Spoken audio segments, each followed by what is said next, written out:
Hey, welcome to the Just Justin Show. I'm your host, Justin, and actually it's just MPTV, but I wanted to go ahead and take over and give you guys some of my go-to moves for addressing my shoulders and avoiding shoulder pain. So what happened to me a long time ago as I was going through my football career, be it high school, be it college, I did a lot of trauma to my shoulder, and so there was just more focus for me to alleviate pain. I would get to a certain point where I would bench press or I would overhead press, and I would always end up getting to this certain point where I could only push so much further, and I would get this searing pain here in my shoulder, my anterior portion of my shoulder. So what I found out later in going throughout my career, personal training, was I wasn't really including more of my posterior portion of my shoulder. I wasn't going through that rotation of my shoulder that I should be constantly, this external rotation. So we've gone over in our series a few times about how to incorporate more of our posterior rear delt type moves and strengthen that, but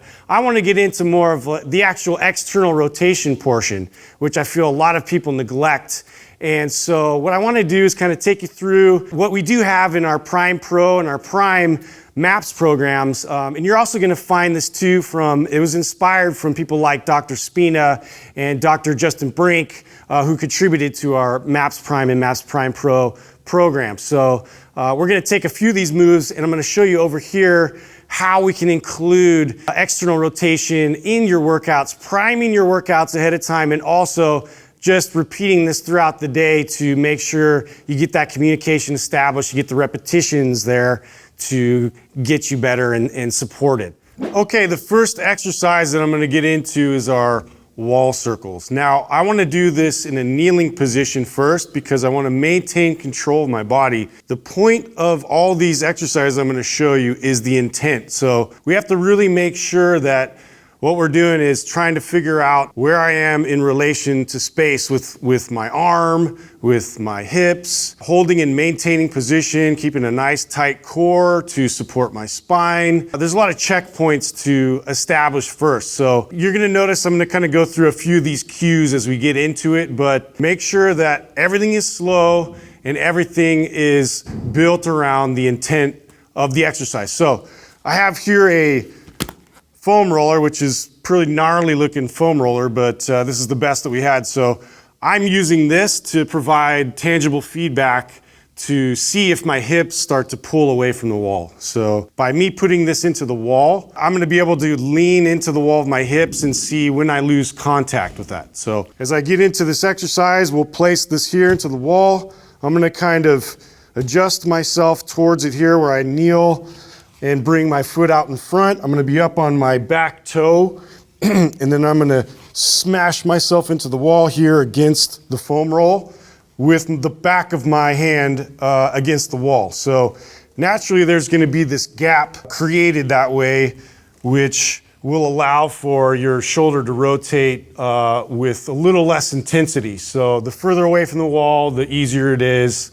And then we can progress from there, but this is a good starting point. So we're gonna start first, okay, making sure that the back of our hand is nice and flush with the wall. I'm gonna present my chest up, and I'm gonna go ahead and now engage my core to make sure I'm nice, upright position. Few key points here is we wanna make sure that we don't rotate with the shoulders.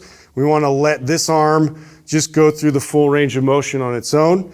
So I'm gonna go ahead and maintain contact. I'm gonna pull my arm back to that point where now I need to rotate, and I'm gonna rotate down so my palm's facing down. But now one more wrinkle to this, we're gonna rotate again. And then I get the back of my hand established to the wall. And as you can see, I'm trying to pull away from the wall, but this helps me to kind of stay focused as I go through it again. That same point here, rotate again. And then we get reps just focused on how much range of motion my shoulders allow to get into it, keeping my elbow extended.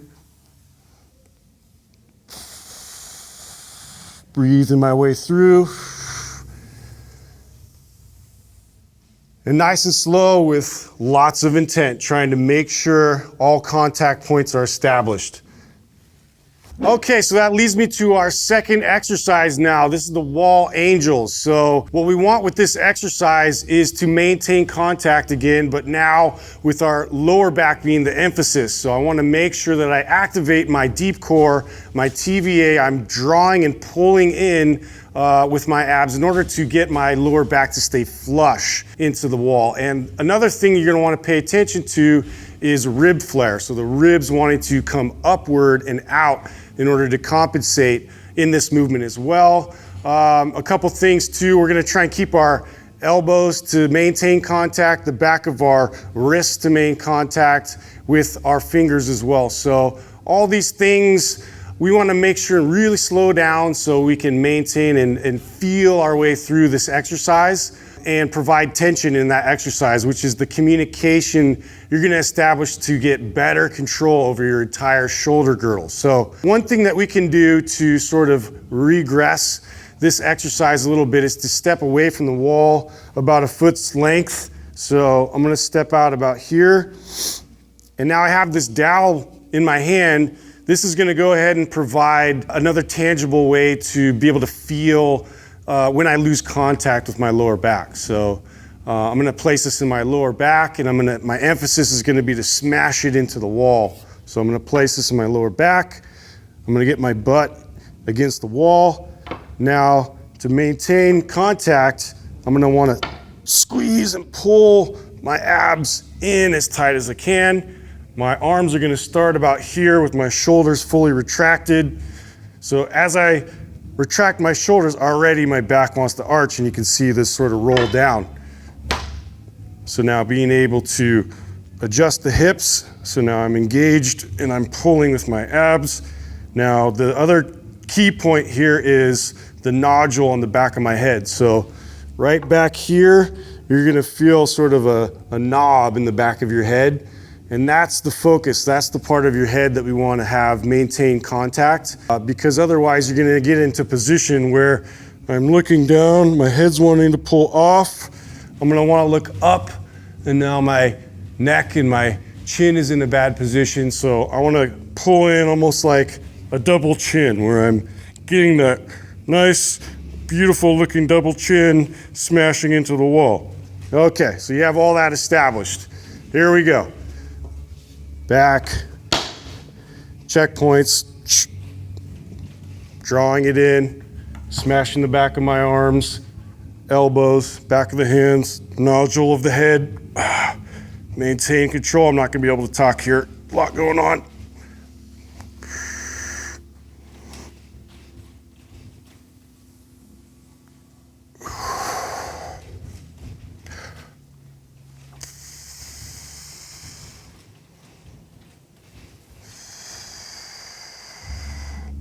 Very intentional exercise. Pretty much impossible to talk through that exercise, so make sure that you consider all those things I mentioned as you get into the exercise. It's going to help tremendously in avoiding pain. Okay guys, we got our last exercise, our wall high fives. We're going to go ahead and get through that. What you really want to focus on with this exercise is to be able to really connect to that range of motion. So not only are we providing you sort of a tangible way to increase range of motion with your shoulder, but now we need to connect to that range of motion. So one way to do that is to then pull away from the wall and try and get increased range of motion with strength. So I'm gonna go ahead and show you what that looks like here. So we're gonna take a corner of the wall here, and I'm gonna line up so my arm is gonna extend all the way as high as I can go with this. Now I'm gonna go ahead and split my stance so that way I can kind of lean forward with my hips. So now what I wanna find is my current range of motion, where I feel like as far as I go here, this is my limitation. So for me, my limitation is gonna be somewhere around here. I'm gonna solidify that position by squeezing my glutes, squeezing my abs, maintaining nice upward posture without rotating my other shoulder. And now what I'm gonna do is I'm gonna connect to this range of motion and pull away. So I'm gonna pull away with a nice isometric move here. I'm gonna step forward as I pulled away. Now I just own an entirely new range of motion. I'm gonna squeeze, connect, pull away, pull back, lean in, and you just kind of go downward in this position like a ladder. So that way you can now have a tangible way to then increase range of motion and connect to that. So when you go into throwing moves, when you go into lifting, pressing, pulling, your shoulder is going to have more support. You're going to connect to the rotator cuff. You're going to get that external rotation, and you're going to save your shoulders a lot of pain down the road. All right, so we just went through all these awesome wall exercises to help that shoulder maintain its health and function. And just think of it this way, okay? We want to include these in our workouts as frequently as possible. So the prescription here is really to just go ahead and get through these types of exercises that I mentioned previously. Get 8 to 10 reps of each.